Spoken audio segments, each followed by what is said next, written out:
Pastor Michael, we have been doing this public school debate here on the YouTube, and I think it is time to see how much further we can make it.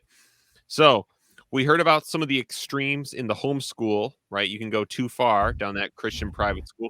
Let's find out what the extremes are as we I continue. forgot this is where we were. I forgot that we were about to hear what the extremes are on the left-hand side of this issue, and we'll see. We will we'll see what they say.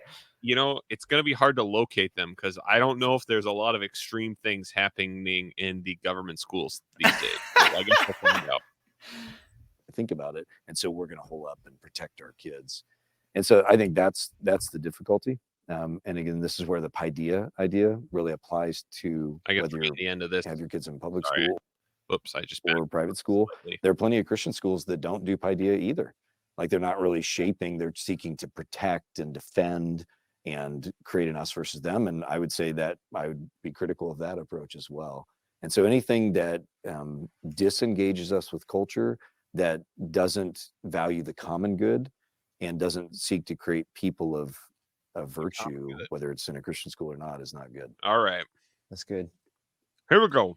I would say that probably the potholes on my side fall in two categories. One is I'm just going to send them and they'll be fine, like not staying involved in what's actually happening. Good question, Pastor Michael. How big is that pothole?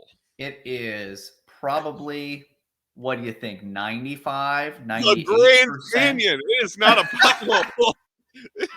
That is, I mean, it is the vast majority of people that send their kids to government schools. Vast majority of Christians, I should say, and people in general. I mean, it's not even just Christians, but culturally speaking, most people send their kids to school as a way so that they don't have to be the ones training them up, instilling in them this idea. They don't have to be the ones that are doing that. They let somebody else do it, and they don't think about it.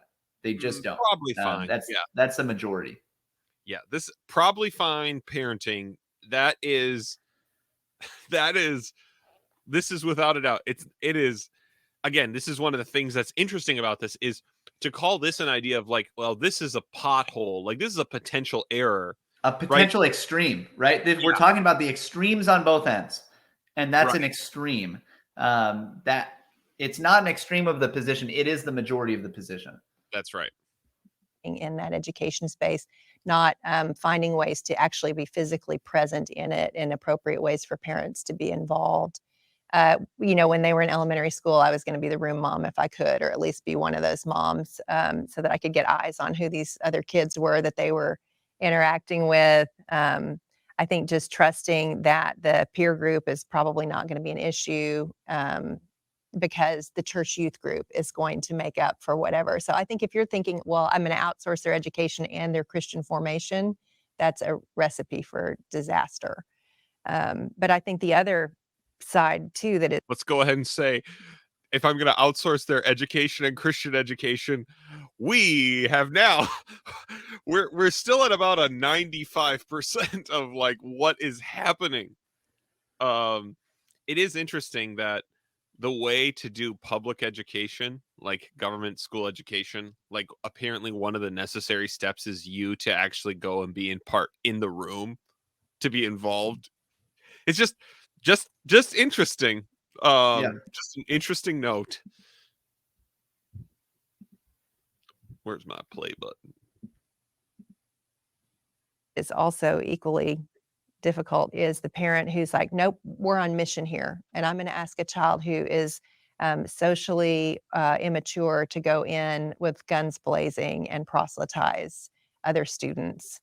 Or I'm going to secretly try to get this public school to be a Christian school that's just, acting like it's a public school. Like I'll hear a lot from parents who will say, well, it's a public school, but all the teachers are Christians. And I'm like, well, I want my children to be exposed to all different kinds of teachers, and then I can parent them through whatever those are. So I don't want to covertly take over the public schools and make them Christian schools. Although I value, the ethics that would involve being in place in the public schools. But I think that because they're public schools, they need to serve a general population in a way that a Christian school doesn't. And so that was always actually a big talking point with the kids, was like, what is appropriate as someone who is in basically a pluralistic environment? How is it appropriate to weigh into conversations when you do express your opinion? How do you do so that's respectful to the opinions of others? And I think that sometimes Christian parents can go into those settings and sort of have a blunt force trauma event happen when they decide to express where they're coming from. So yeah, I think That's how it helpful. plays. All right, Pastor Michael.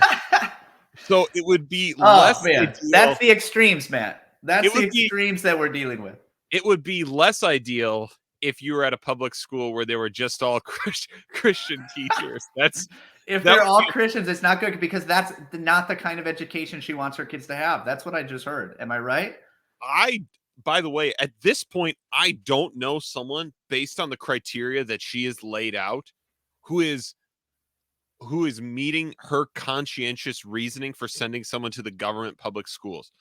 I know lots of people who do it, as we talked about earlier. It'll probably be fine. The probably be fine argument.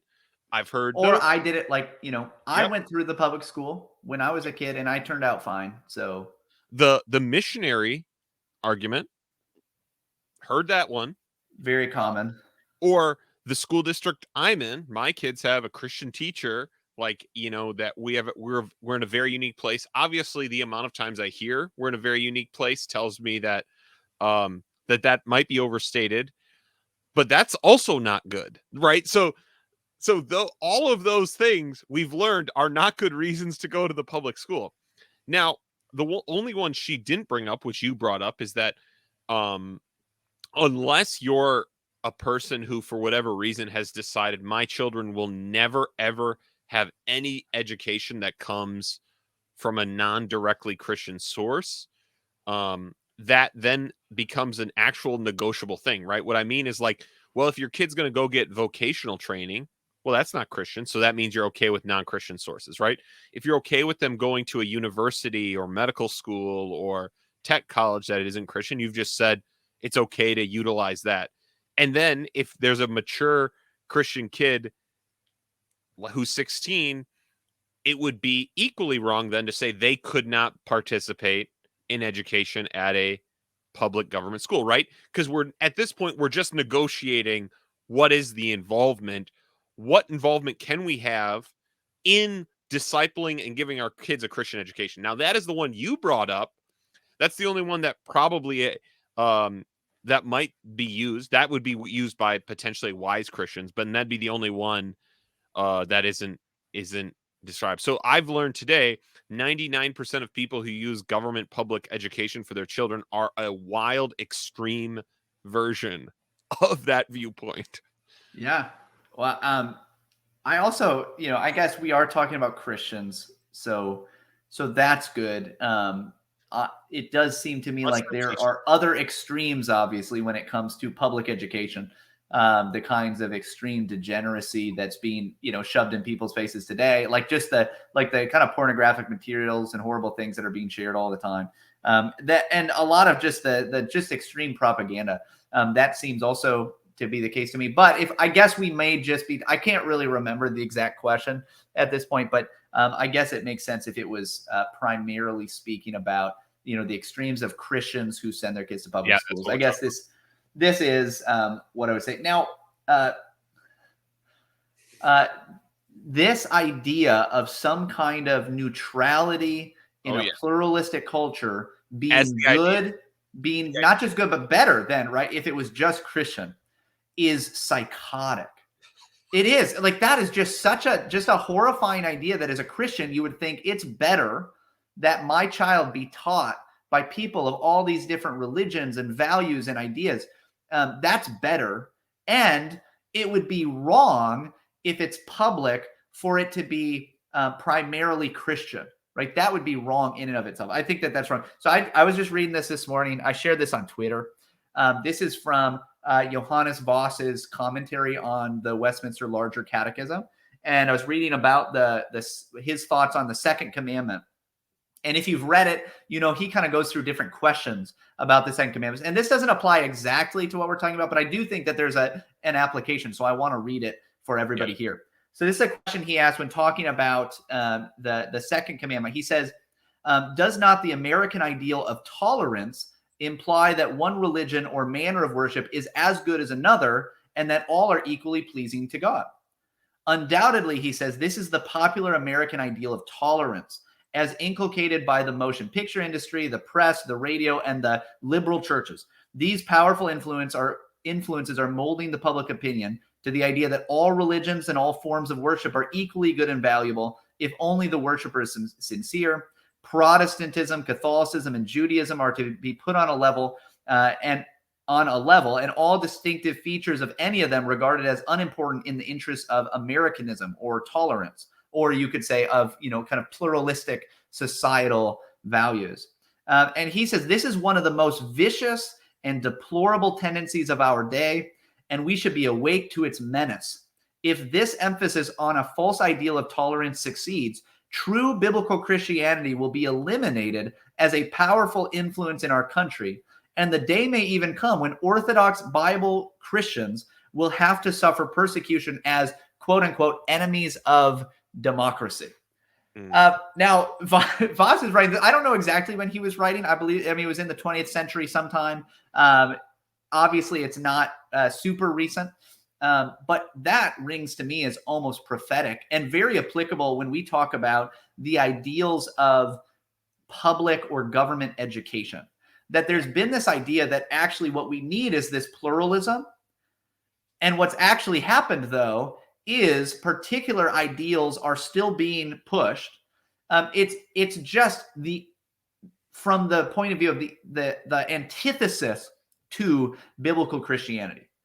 When you are sending a child to be enculturated, remember this idea of paideia again, they're not just learning facts. They are being enculturated into an entire way of life and a worldview that is going to shape how they live the rest of their life. It will shape them no matter what. Even if they repent of some of those things later, they're going to be shaped by it forever in one way or another. And you are sending them to get that from people that hate God, that hate the image of God and man, that oftentimes have distinctly evil agendas. That's not a good thing. Now, obviously, you could say if somebody tells me their child's older and they are generally Christian teachers, actually, that's a better case to be made. To say that it's an extreme for people to say, well, they're Christian teachers. No, if it's a Christian teacher, I'm far more likely to be okay sending my child to that. But you're still dealing with non-Christian administration, non-Christian students, non-Christian, and it's not just that they're around non-Christians. Obviously, if you live in the world in any regard, you're going to interact with that, right? I mean, my kids are homeschooled. They interact with non-believers all the time in our family, amongst their friends, amongst people we invite over, like just all over the place. They interact with non-believers, but those non-believers are not the primary force of enculturating them into life on a day-to-day basis, right? That's the difference here. Yeah. I mean, I support Christian public school teachers, which she said was a real concern at the beginning of this. Yeah, absolutely. 100%. And they can act like Christians, and it's better for them to act like Christians because it's better to teach as Christians and to teach Christian values. And like, that's all better for them and their students. Because in general, this might sound extreme, Pastor Michael. It's better to not violate the second commandment as you live your life and as you teach and as you educate. Is out. If I might jump in there and Please just say do. so. Yeah, I mean, I agree that it has to start in the home, and knowing you and being in your home, I know you guys have done this well. No crying in math and all that. Yeah. So, and it is what is challenging, I think, is that Christian parents who put their kids in Christian schools could, as you just said, actually neglect making the home the center as well.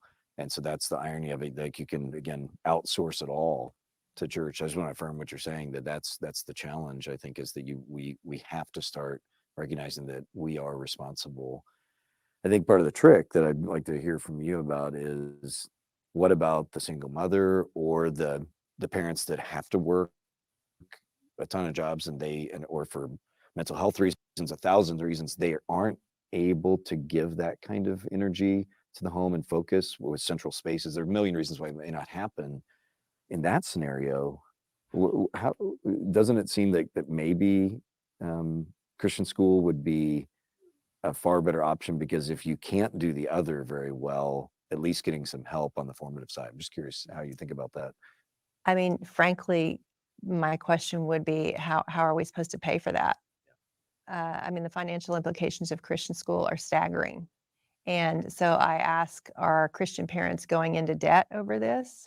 Is that right? I mean, like, that's a conversation for families to have among themselves. I would never just say, you should never, ever do that.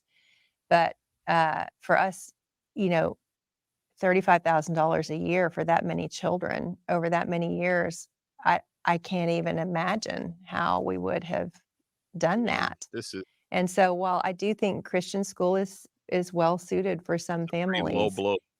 I think of the other single moms and parents where both parents are working, who that's not even on the table for them. And then how do I make sure, because it's good for all of us if those families also thrive.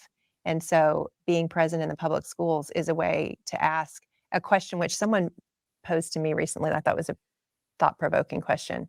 Whose children deserve a bad education, is what this person asked. Well, I think we would all say no one's do. And so then it reframes for me, gosh, I'm going to try with everything that I can to make sure that not just my own children are thriving, but that the children in my community, in my area of influence, are thriving as well. So, I honestly, my Like exposure 5 to the seconds. Christian schools that I know of is not overly positive. I think when you're charging a premium to educate children, you have a vested interest in trumpeting the value of what you're doing in a way that doesn't always translate into outcomes.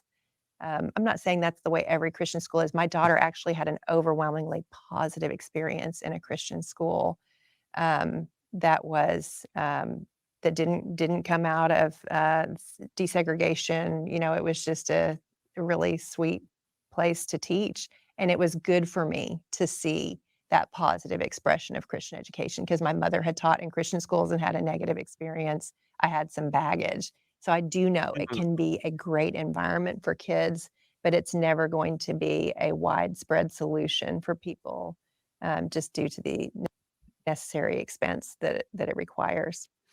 Tell us more about this baggage you have with Christian schools that may be influencing your answer, that also may be influenced by the fact that every single person you share any blood relation with is currently paid by a government school. Pastor Michael, I'm not happy, by the way, after this answer.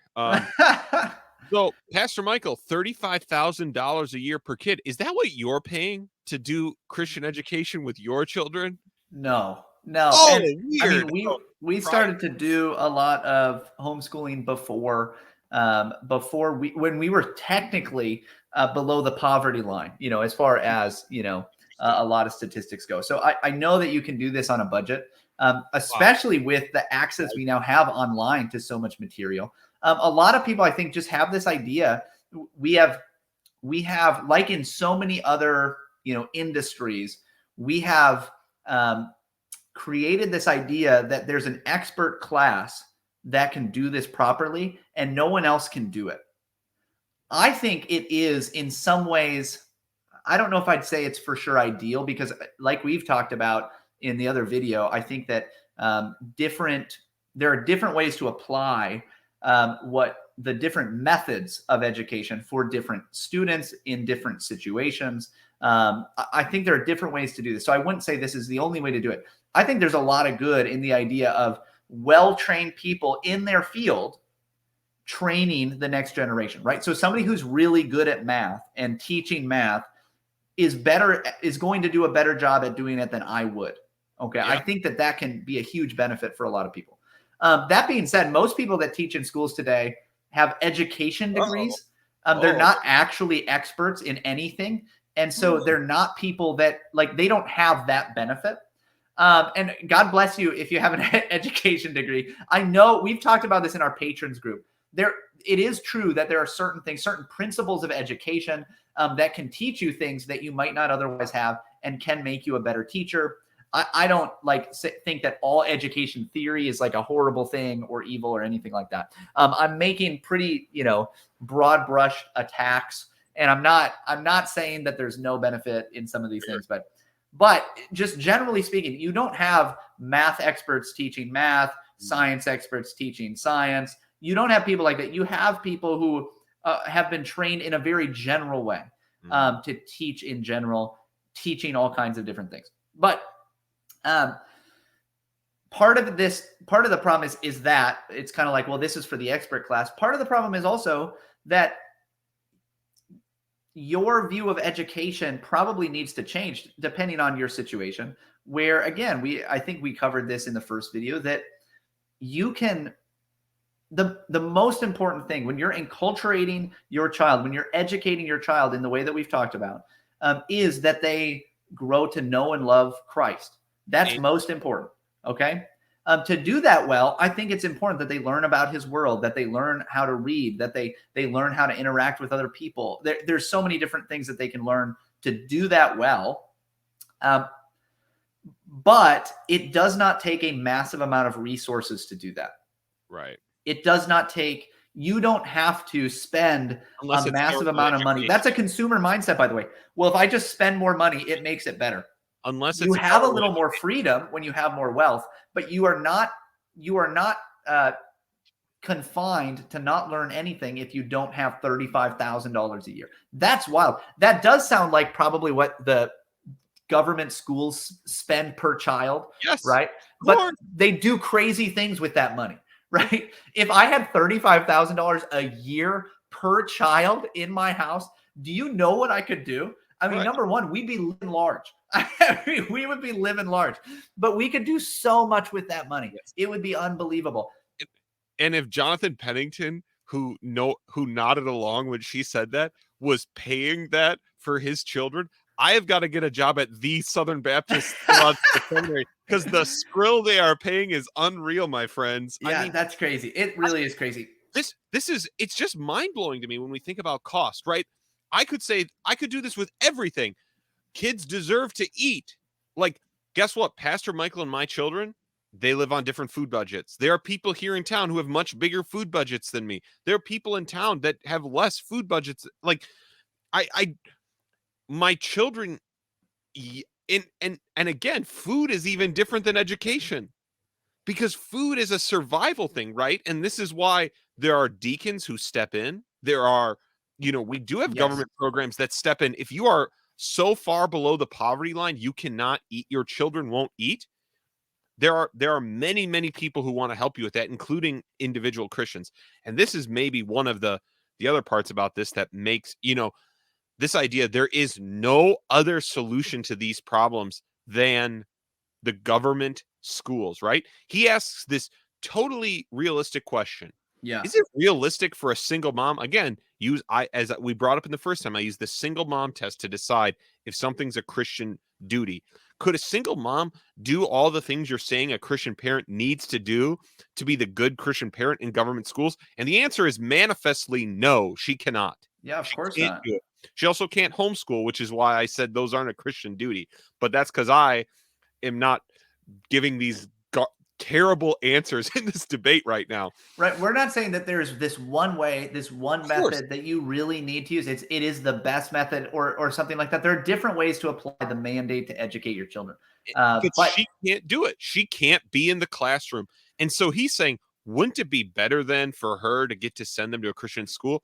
And this woman says there's no possible way she could ever afford that. Now, churches, we need to step up and need to help. We need to make education realistic for people who can't afford $35,000 a year per kid, which is, I would guess, 99% of our listeners, in us included, and accept the providence where God has put us with our children. Because guess what? Pastor Michael and I both homeschool, and here is the hard truth.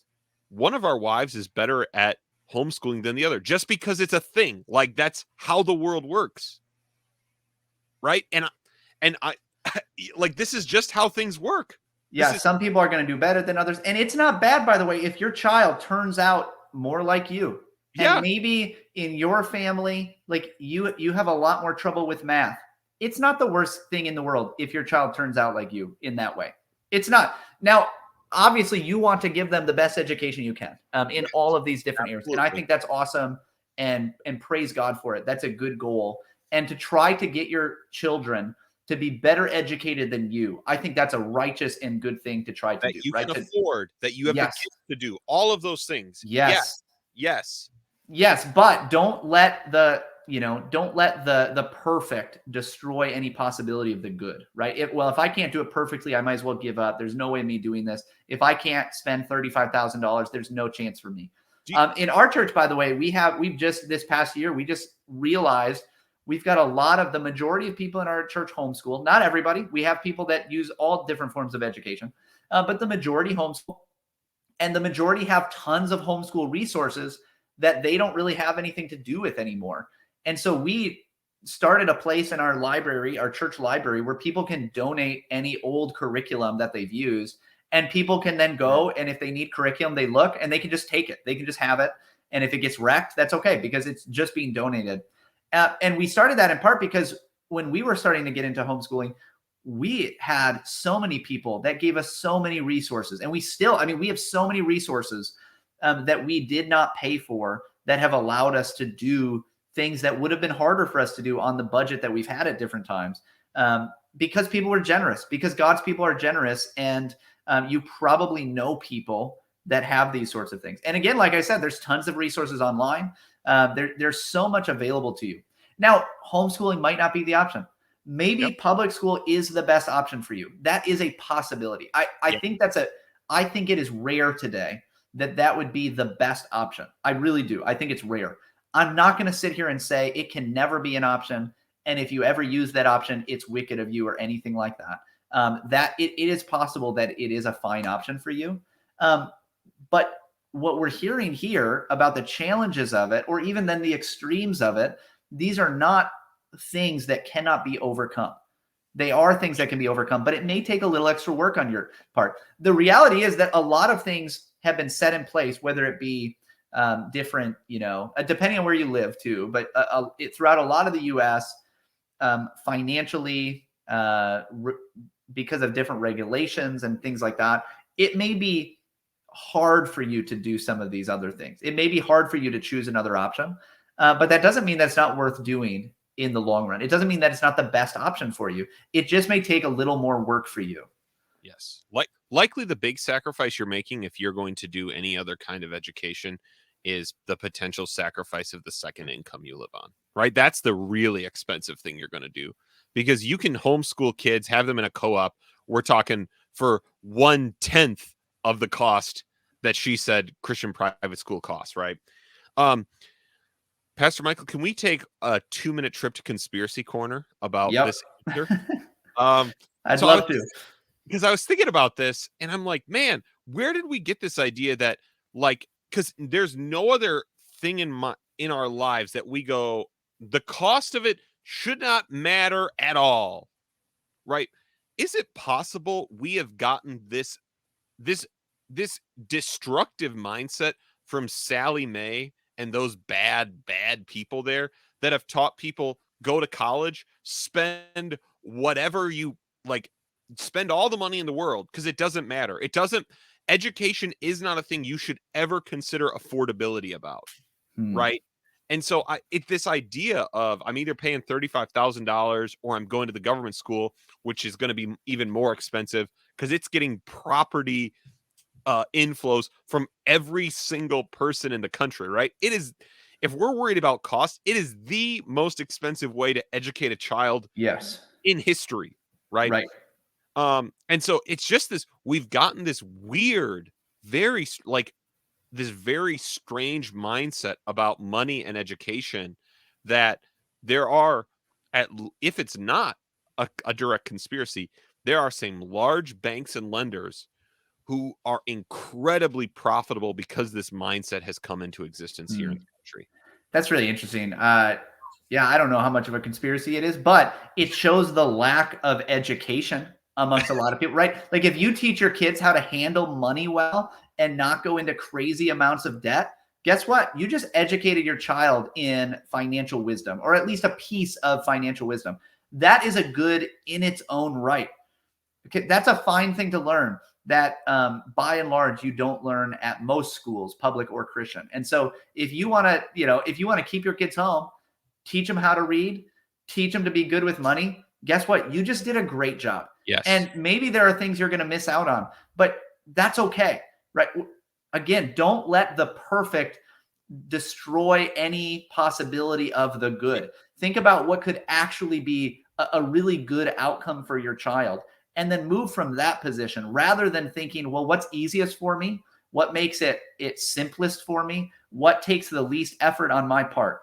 Don't start there. Start with what you actually want for your child. And I think by and large, most people will come to the realization that to get to that point, I cannot do what has become the traditional way of doing education today. Yeah. Whatever you do, whether it includes the government schools or not, you can't do what we're doing. What we're doing isn't working, and it isn't Christian. And that's what the mandate we're given as Christians. Right. She also kept making this appeal, and then we'll go back to this. I'm sorry. We've teed off on this. This answer, like I said, was a multi-stack of bad answers and assumptions built on each other. It was. What we really need to do for those single moms, other than seek to help them, seek to ask, how can you give them a Christian education given the constraints God has given you for whatever reason? How can we come alongside you? What are all the things we'd have to do to make that happen? Instead, the best thing we can do is send our kids to the public schools to make sure we're invested in that, right? Because, this idea that we can't just be concerned about educating our own kids, we have to be concerned about educating everyone else's kids. I just don't understand why this block exists in this conversation. Me educating my own children in a way that seems best does not negate the fact that I desire to help other people educate their children or help children in need. I don't know why these things have to be connected, right? Yeah, well, it's for sure a false dichotomy. I think that now I don't know that this woman is necessarily thinking this way. I forgot her name, by the way. I said this woman. Is it Jen Wilkin? Jen Wilkin, shout out to you. I'm sure. Yeah, sorry, I forgot your name. So what I would say to that is it is a good and noble desire that you don't just be focused insularly on just me and my kids, but to think broadly, hey, is there a way that I can benefit other people's children too? That's a good thing. To think of the public good is a good. Your primary duty is the education of your children. And I think that if you neglect or give up on the best education that you can give to your children because you want something that is less good but would apply to more people, I don't think that's a good, right? So I think that God has put us in a position as fathers, as mothers, to look out for the best interests of our children above and beyond other children, not in a way that says we don't want the good of other children, but in the way that says these are the ones that God put in my charge, and my primary duty is their good, right? This is why God, as a father, can tell the people of Israel, I will give up people in exchange for you, right? Isaiah 43. God, as the father of his people, will gladly give to his people better than what he gives to others. That's not to say that God doesn't have a general care and love for all peoples. He does. But that love and care is primarily shown through his people, right? And so even thinking about the common good for this culture will be met much better by my children being well educated. And when I say educated, I don't just mean knowing facts. I mean that whole idea of paideia, right? Being enculturated into true wisdom and true Christ-like behavior. The common good will be more benefited by that than that my kids are engaging in some kind of public education that makes it more available to others. Yeah. Now, I think the reason they think it makes it more available is because I do think that, especially in more progressive circles, they see the massive exodus of people from public schools, and they recognize that at some point, what that's going to lead to is less and less money for the public school system. Right. Now, the public school system, by the way, has more money today than it has ever had. Right. It does not have less money today. Now, they may feel like they have less money because they have far more administration. They have far more, there's a lot of things that money is put toward that's not just teaching kids. And so teachers on individual levels may feel like, man, my classroom is not well funded. That's not because there's not enough money around. That is because of the management of that money. But if you have mismanaged the money, you've mismanaged the education, you've filled it with all kinds of propaganda, you've gotten rid of any kind of Christian prerogatives from the schools, I don't care for you to have more money. I want my kids to be educated as Christians by Christians.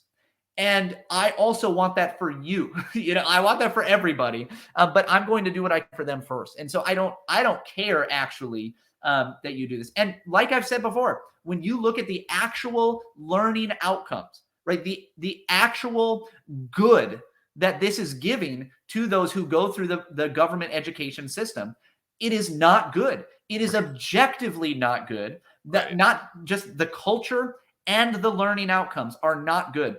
Many people would be better off if they did not go to these places, even if they had no other education and all they could do is like go work somewhere.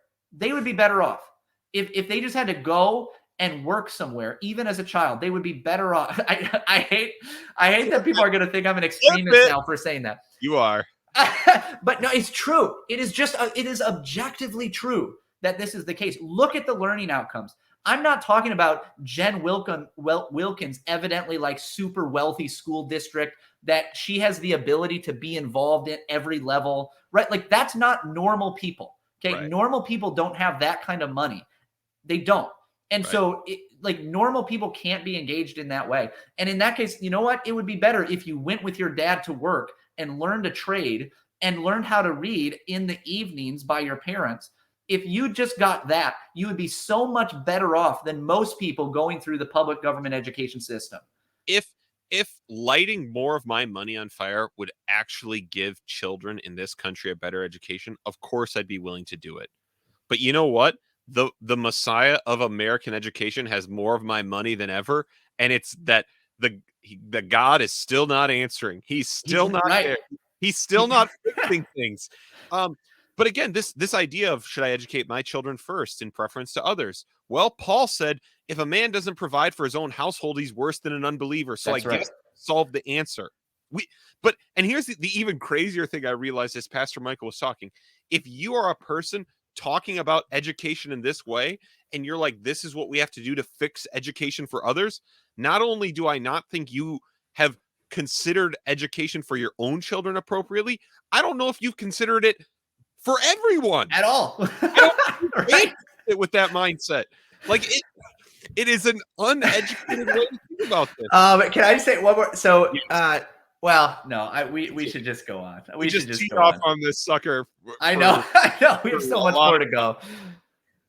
So both of you have obviously given freedom to make other decisions. You've talked about the variety of factors. You live in a world-class school district. You have a family situation that is conducive for the educational choices that you've chosen. What would be factors, if you were to do it again, that would have caused you to make the opposite decision? Oh, it's a good question. That's a great question. It's a good question. I've asked this having, I have family living in all different areas of the country, and they face very different considerations in this. As I mentioned, the education piece for us was not a hard question to answer. If I thought they would not actually be able to receive an education in the public schools, then I would absolutely have done what I could to homeschool. I don't know that I would have gone the Christian school route because of the baggage I had around it at the point that my children were of education age. Who knows if there would have been a homicide if I had actually homeschooled my kids? Well, the world will never know.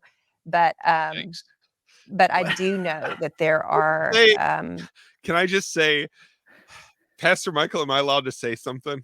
or should I not Of say it? course, man. Come on. If I got myself in trouble this time for being an extremist, you got to say something. If you are sending your kids and you kind of joke about, ha ha, I might have killed them if they stayed home, you're making this more a you problem. Yeah. Right? Like, I don't know if I could have done this because I might have killed one of these monsters at home. Like, it's just not a good look. It's not a Public school situations that are untenable to put your children into. And I would still say I would have hoped I imagine we would have still tried to support Wow. the public schools. I hope we would have Okay. convictionally, even if we couldn't put our own children in them. It's interesting. Some of the teachers that DM'd me in the Instagram story situation, several of them said, I couldn't put my own children in, but I'm teaching in the school system because I want it to be better Totally for my legit. neighbors. Awesome. Totally I legitimate. hope that would have been a position that I could have maintained if we had found ourselves living somewhere where public school was not an option. But I mean, don't you feel the dilemma of that though? Yeah. I mean, and again, I respect that as well, but I mean, it seems like that kind of undercuts the vision, like in the sense of, if you wouldn't put your own kids in it, how can you be engaged in a positive way still? I guess that's one way to frame Oh, it as a man, question. there are yeah. lots of ways. Yeah. Yeah. I mean, I Please, think that's yeah. a really good practical Yeah, yeah. question. Yeah. That I think there are lots of ways. You can still go to school board meetings. You can still volunteer in the public you schools. should, There's by the way. That mentoring is a good idea. programs. You can be Yep. supportive of the teachers who are in the trenches.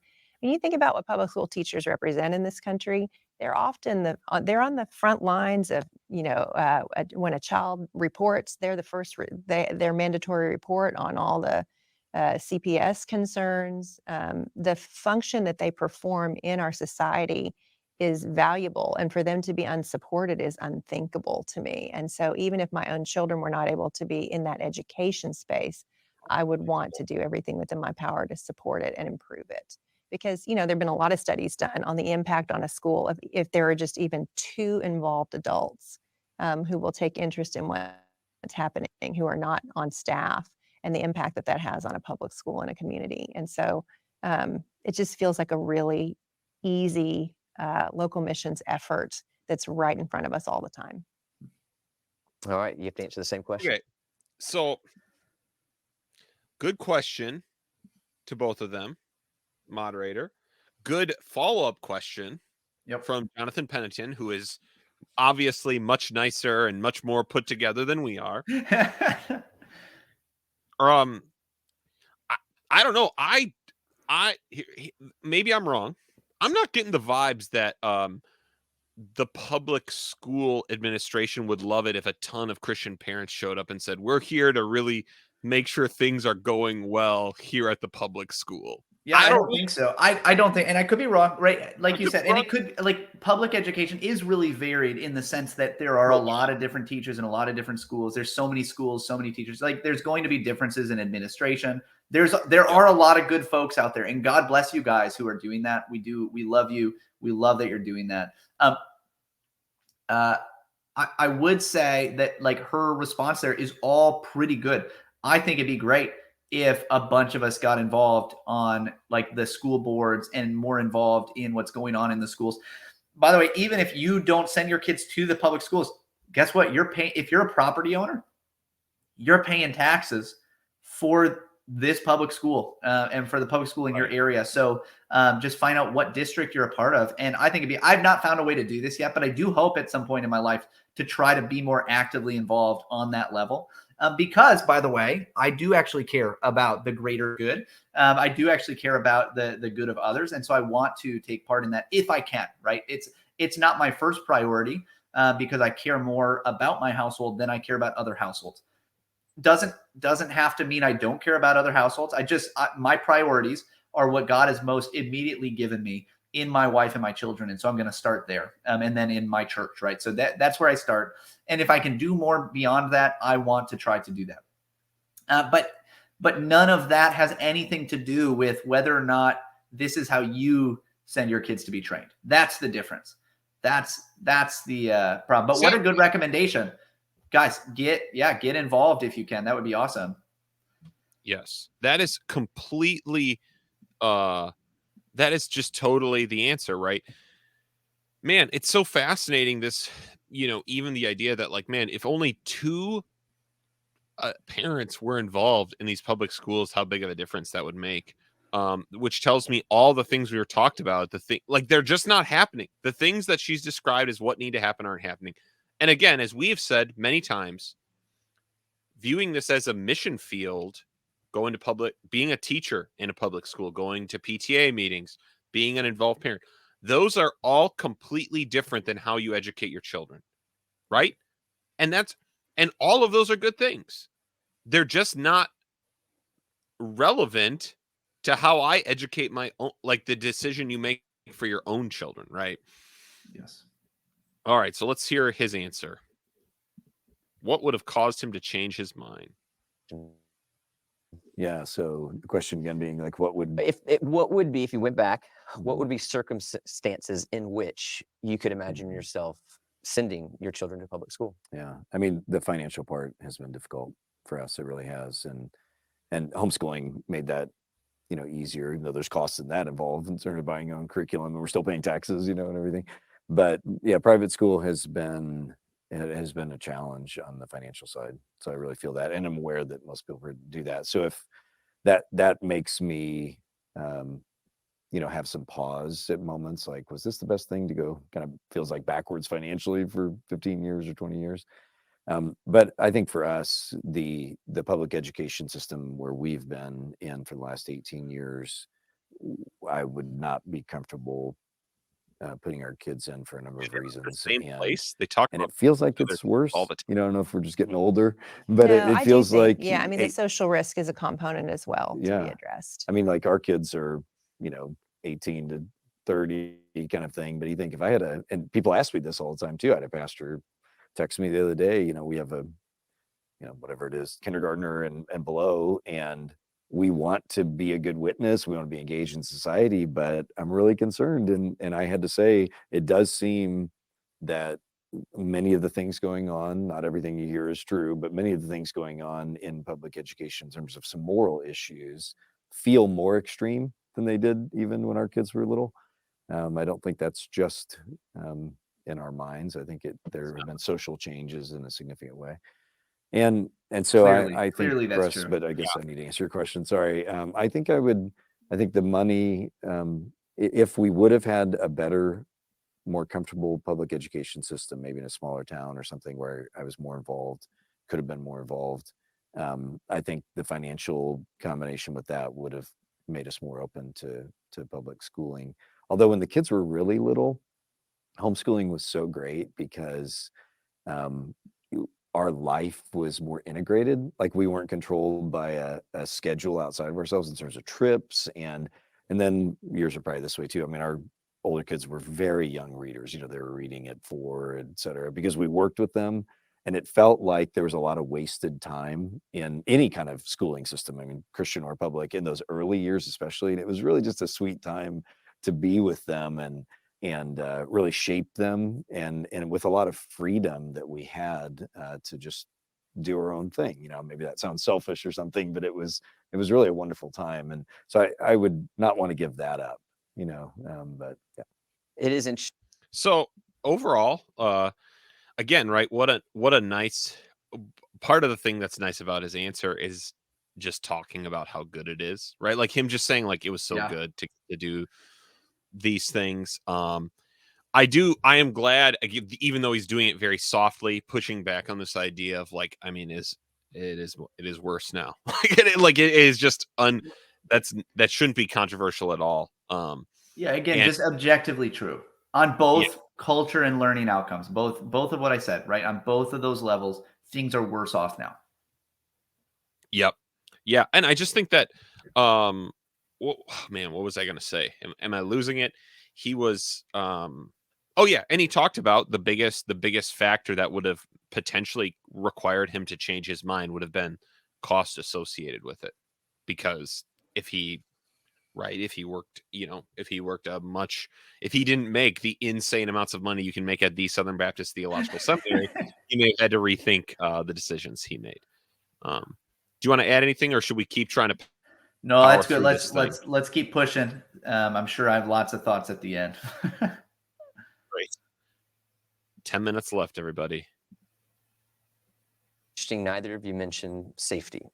And so with the public school shootings that we read about, is that a factor in the decision at all? Well, that was all on the table already for my kids. And so I think, I think part of this conversation, and this relates to the fear-based decision, is to have an assumption that there's such a thing as a safe place to raise your kids. There are always dangers and there are always benefits. There's always a risk and always a reward. And if we perceive only reward, then we probably haven't thought about it enough. And if we perceive only risk, then we probably haven't thought about it enough.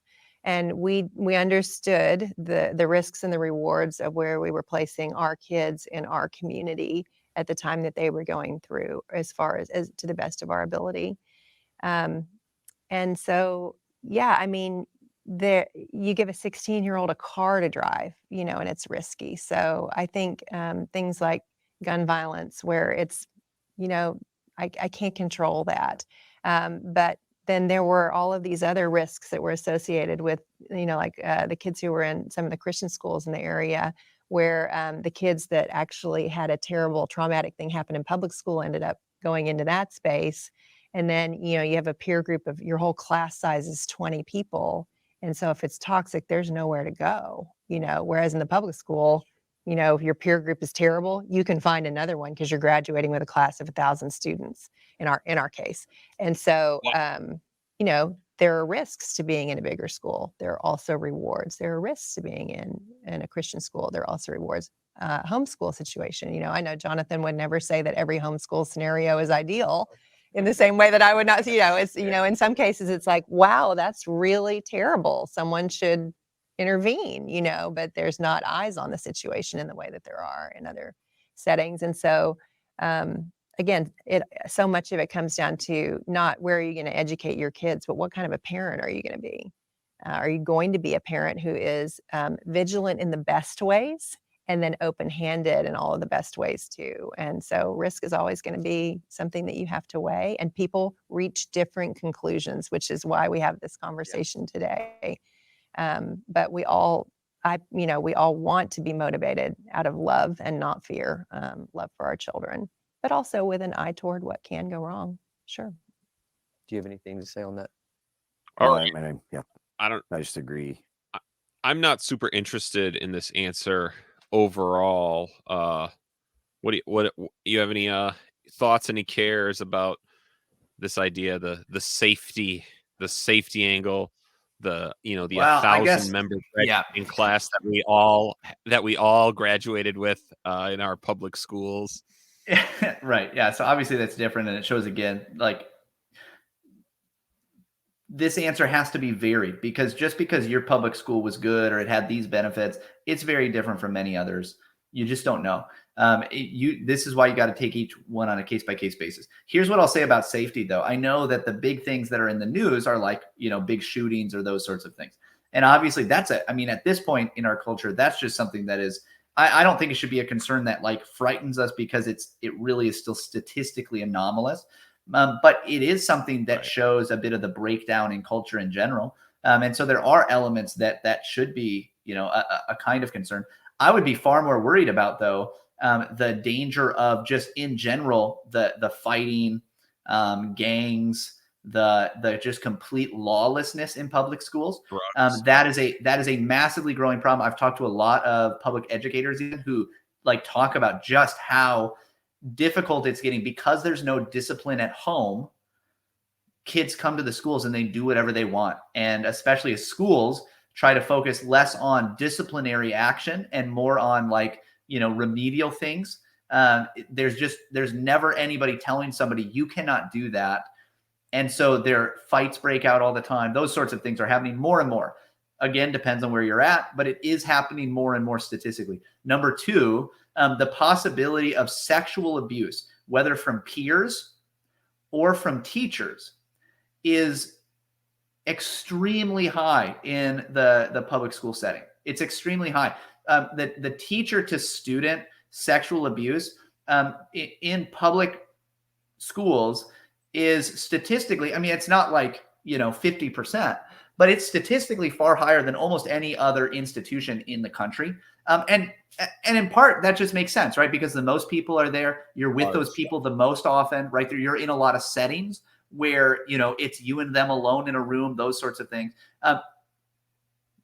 But that's something that should be a concern, I think, that especially with the continued breakdown of any kind of consistent cultural morality built around scripture, you're going to have more and more of that. With the continued growth in use of pornography at younger and younger ages, there's going to be a continued growth in just the sexual chaos and sexual breakdown all around us.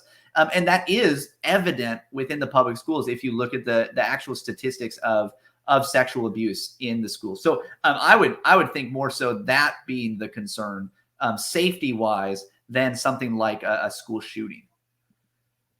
Yep, and I would agree. Yeah, and bad stuff happens in Christian schools as well, and in homeschooling situations, bad things happen too. Yeah, so I agree with that.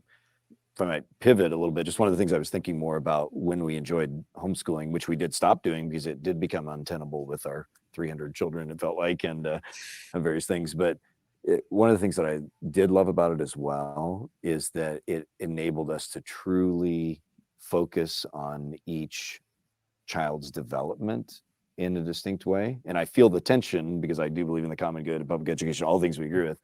But it was also really wonderful to be able to identify gifts and talents and not just a cookie cutter way, and to really help children develop. So our fifth kid, for example, most kids draw a lot, but we could tell there was something different about his ability. My mom was a painter, my wife's a professional artist as well, so he kind of got the double gene of it, I think. And we were able from a young age to start giving him private art lessons, and now he's going into oil painting, portraiture, and this high-end kind of thing.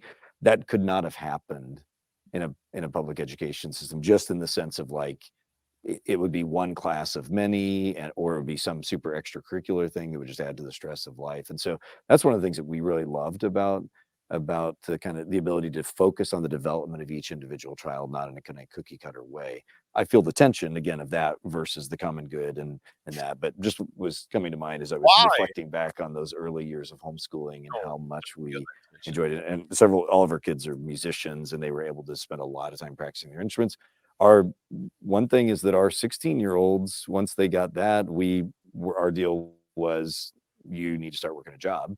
And for those that were doing like 2-day-week school, which they were at that time, they worked jobs, and that was a way that they were certainly connected to the broader world and exposed. And actually, they worked quite a bit and saved a lot of money for college. The older kids did, because they had the freedom in their schedule to go to school and get their schoolwork done. They did all their schoolwork, but actually work in the workplace. So that was a really nice situation for them that developed, and a lot of bad stuff happened. They worked at McDonald's and McAllister's, and yeah. So in terms of like, I mean, their they learned. cholesterol went up. Yeah, Their totally. socialization went through the roof. Yeah, I mean, it was crazy. But again, those are just some of the ways that I would also. All right, so what I want to do is, again, Jonathan Pennington, we do love you, and I just want to point out how different an answer given the educational choices he's making, that he's able to give. She's like, well, if you've got a school of 1,000 people, if there's these bad things, right? Think about if they're in a horrible class of 20 horrible Christian kids, right? Like, she's having to talk about that. He's like, wow, he's asked about safety, and he's like, do you know how great it was, our child who loved oil painting, to just be able to really work with them on that? Like, isn't that beautiful? Like, yeah. One of these just sounds like, oh wow, that's cool. That just does sound better. Aesthetically, it's better. Even just the idea, hey, they could get their schoolwork done in such a little bit of time, and then they could also go work, and they could also do these other things. That is just true, by the way. There's a massive amount of wasted time in most industrial education, right? Because it is cookie cutter. It's assembly line education. You do the same thing for everybody. And what that does is it wastes a whole lot of time. There's a lot of just excess time too, right? Moving between class to class, going like all of this extra busy work that teachers give, because they have to have some way, because there's not a deep personal relational connection that you can have with all 1,000 students. You have to have a way of judging whether or not somebody's learning that has no relational dynamic to it. Whereas if you can actually have that interpersonal relational dynamic where you can actually see whether they're learning the things, you don't have to have near as much of the busy work that you do in an industrialized education. So it sounds wonderful, right? It just sounds wonderful.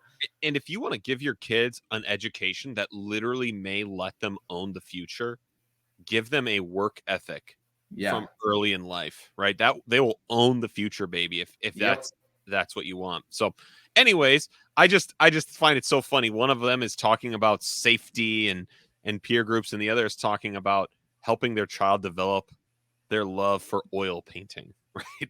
Just different.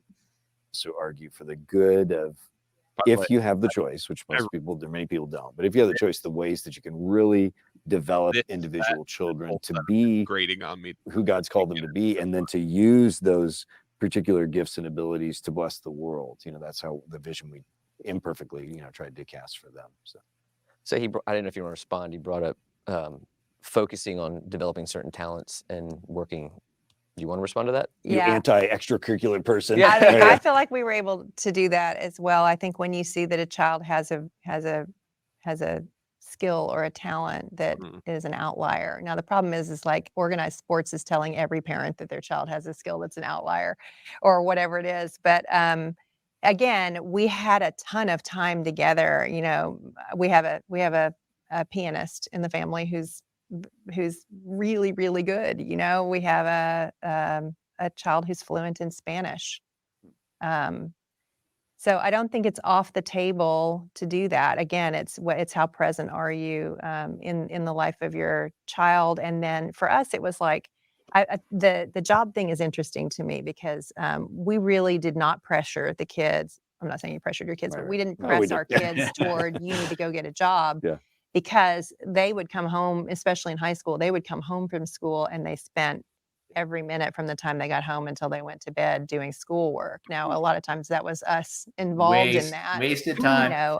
Interesting. But there is a time element. That is something that is a trade in this that isn't mitigated entirely. Yeah, because there's a lot of wasted time in school. I mean, in Christian schools too. I mean, in any kind of formal education, it seems like there's a lot of wasted time. There's a lot of time spent in classroom management that is not about education, et cetera. And, again, I feel the tension of the goods that come from it. But if you're talking from a purely educational standpoint, I don't know, especially at the younger years, there's a lot you can do. Like our kids, one of the things we saw with our older kids is that because they were originally homeschooled and then 2-day-a-week consortium kind of situation, they were so ready for college because they had learned to be independent learners. Like they learned they needed to get their work done. They needed to manage their schedules, and they were able to work jobs as they did it. So it felt like it really helped them enter into adulthood. And like when they got to college, they were used to managing their time and they're used to working jobs and doing all that stuff. Yes. So I'm not saying that's the only way it can happen, but for us, that worked well for training them in kind of adult skills and adult work-life balance. And that, yeah, I think. Wow. Sounds awesome. So here's going to be my confession. I got fine grades in high school, in public high school. I worked every night at a Subway. Now, was that better experience? I'm not saying it was, but that idea that you should be doing homework that way, as Pastor Michael piped in, what a waste. So much waste. What a useless, pointless thing that on an objective level. I'm not just saying that because I'm like, I hate public education. I've said it already. It may be the best option for you, but well, I do hate public education currently.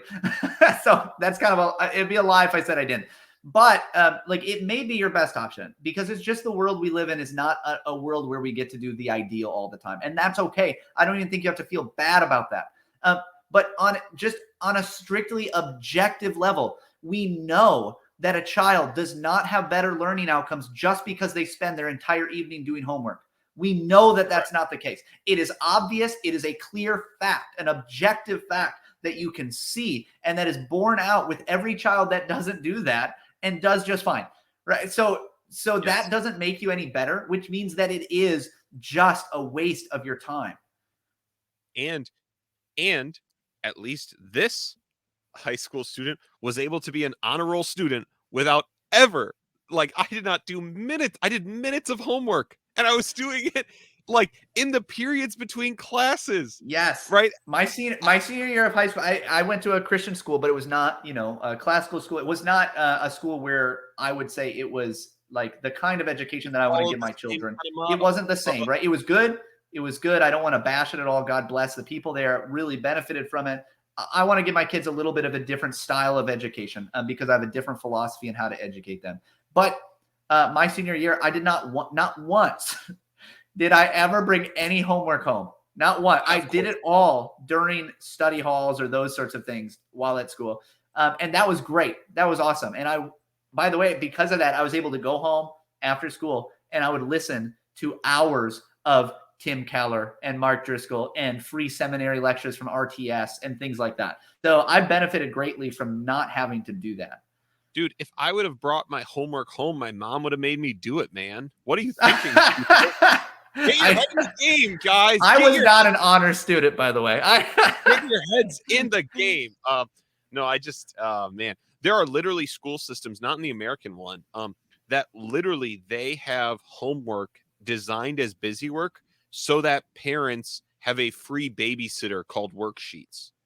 I have been in many countries with education systems around the world, and that is a known and celebrated practice, right? That's not what, and I'm not saying that's what's happening in America. I don't think it is, but the idea that is just a part of what some education systems do. So, all right, let's keep going. I just couldn't wait to get off my chest.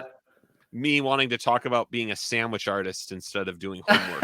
I view what you're calling wasted time as time to study human nature, because you get out into the workplace and guess what?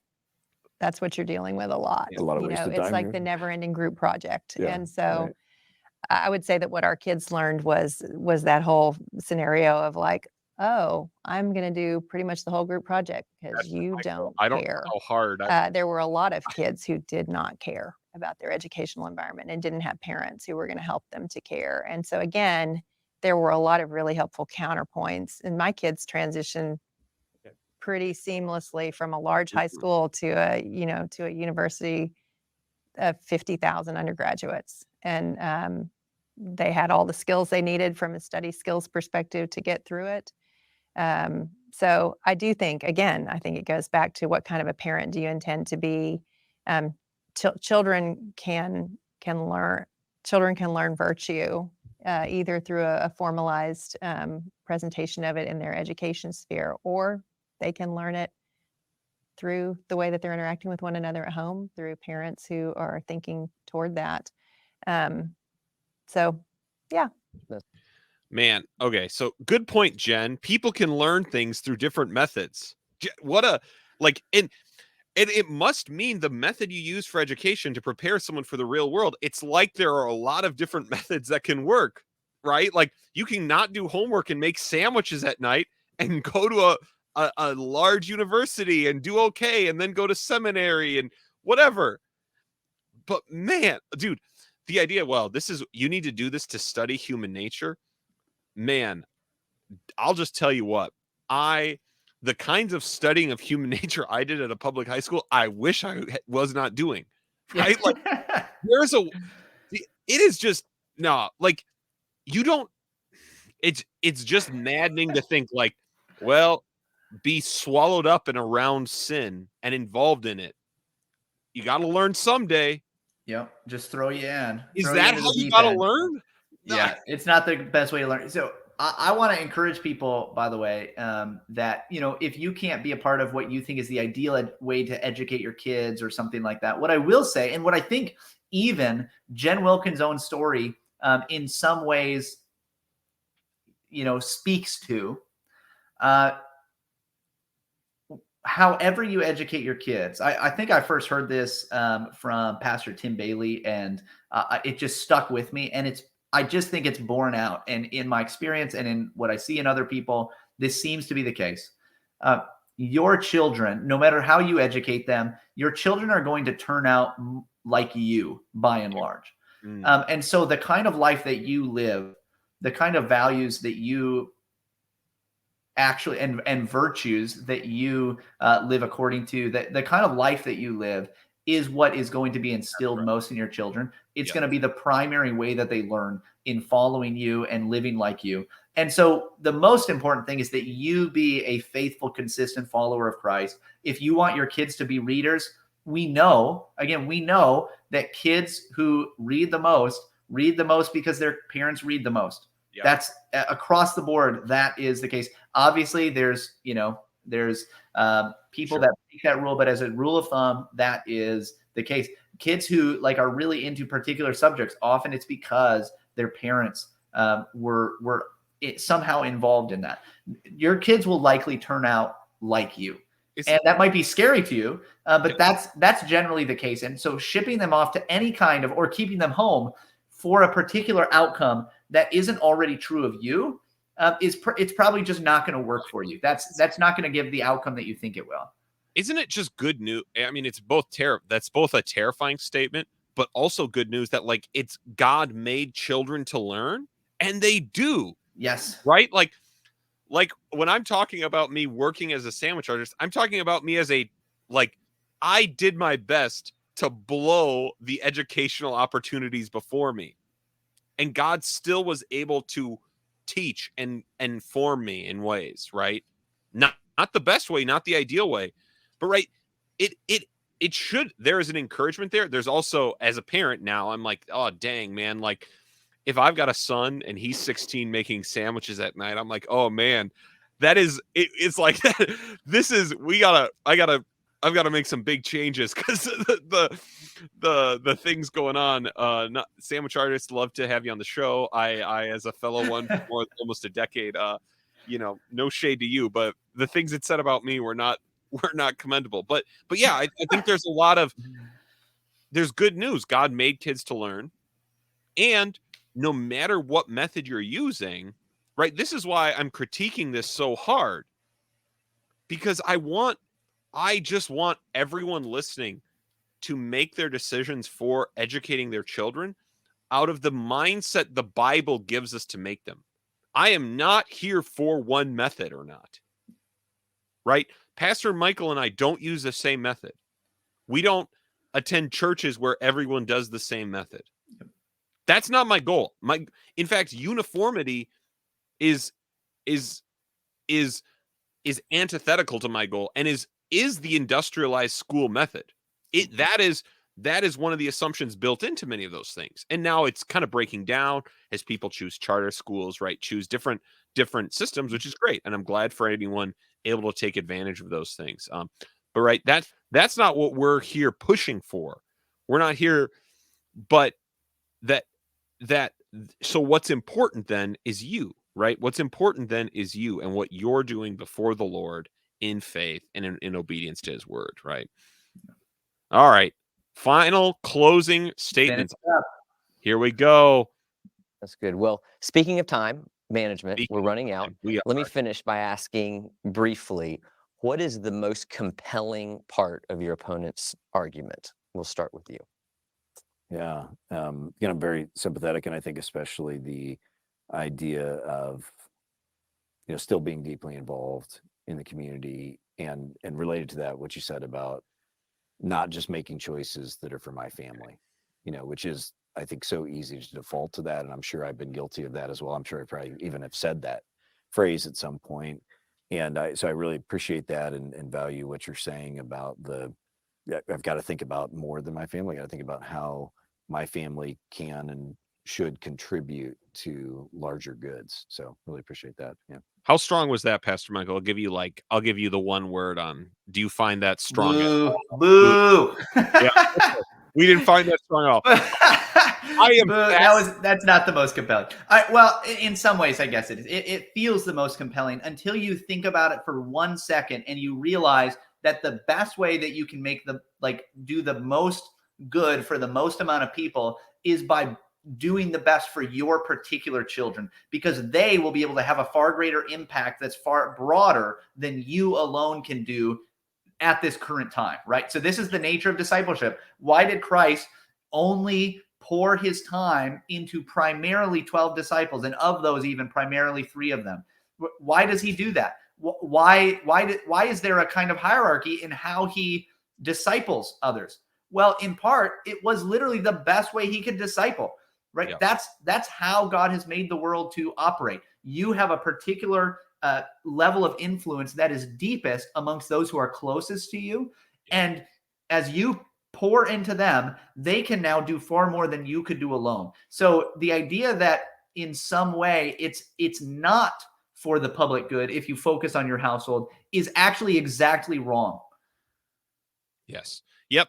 I think that is an excellent point, especially applying it to Christ's disciples. All right. I'll be interested to hear what argument Jen found most compelling. I think the timepiece, because I love the time with it. I've joked with Jonathan, and it's not a joke, that I just want them to all live on the same block and we can all do, I'm like, I get other cultures do that and I know This why. was not the strong And there is that. I remember when the year between Matt's kindergarten and Mary Kate's kindergarten, the state of Texas changed kindergarten from half day to full day. And I was so sad. I was like, the state took my children from me. I'm sure I was super dramatic about it. But there is that. I mean, you do, like, I remember just missing them, at the beginning of each school year. And then you hit a rhythm and you try to recapture what time you can. And I do think that we did recapture or hold on to really good time spaces for people who had chosen public education. But he's not wrong. Homeschool gives you a lot of time with your kids, and that's precious time. And I know some of our favorite people were homeschooled as kids. Like, they're not, all the stereotypes that you might have heard 20 years ago or whatever, they're just not true. Really well grounded and well-formed kids can come out of a homeschool space. And I cannot deny that and have no wish to. But yeah, it's the time. It's that sweet. How could that be the most compelling piece of this? The man laid out this like case for the paideia of God that we are to like inculcate our children with. I wish we could have hung out more. Dang, like, yeah, I'm glad she has a husband who worked, full time and gave her as a mother the time to do these things with her children. But that is just not the motivating thing, man. Sweet timepiece. Mm-hmm. Well, thank you both for joining us, for leaving your families to come here and participate in this. I really do appreciate. You're welcome. Both. I appreciate the way you have made your decisions. You made them wanting to honor God, honor your family, honor the values that you teach in the Sermon on the Mount. And so thank you for living authentically in that way. And thank you for joining us in this good faith debate. We hope that it has been helpful. We hope the time that you have spent watching it is free. All right, Pastor Michael, I'd like to thank you for joining us and everyone who joined us and will join us on our next live stream when we do another one of these. Do you have any super thankful final thoughts? I don't know if this will just open a can of worms when we're trying to finish this. It might. But I like talking about this with you. I am enjoying myself doing this, even if I sound like an extremist, and maybe in some ways I am, because it just, so much of the world of education today is just it's crazy. Like, it's just gone nuts. So much of what I heard from Jen Wilkins' position sounded like the values that are instilled in you from a government school education, right? Like, okay, it's everybody deserves this right. It's something that everybody should get, this kind of egalitarian, democratic, pluralistic. It's best if we all, interact with one another. And it's best if my children are trained by people that are not Christians, and all of this sort of thing. These ideas of neutrality. Hey, we can have this space that's totally neutral. all of that sounds like somebody who was enculturated by the 20th century ideals of government schools. It does not sound like what we heard from the other side, which was look at the way that Scripture teaches to enculturate our children. Here's what that looks like. Here's a good way of doing that. There's not one way of doing it, but this seemed to us the best way, and that's how you get there. It sounded like somebody that's starting with presuppositions that are already from that starting place not coming from Scripture.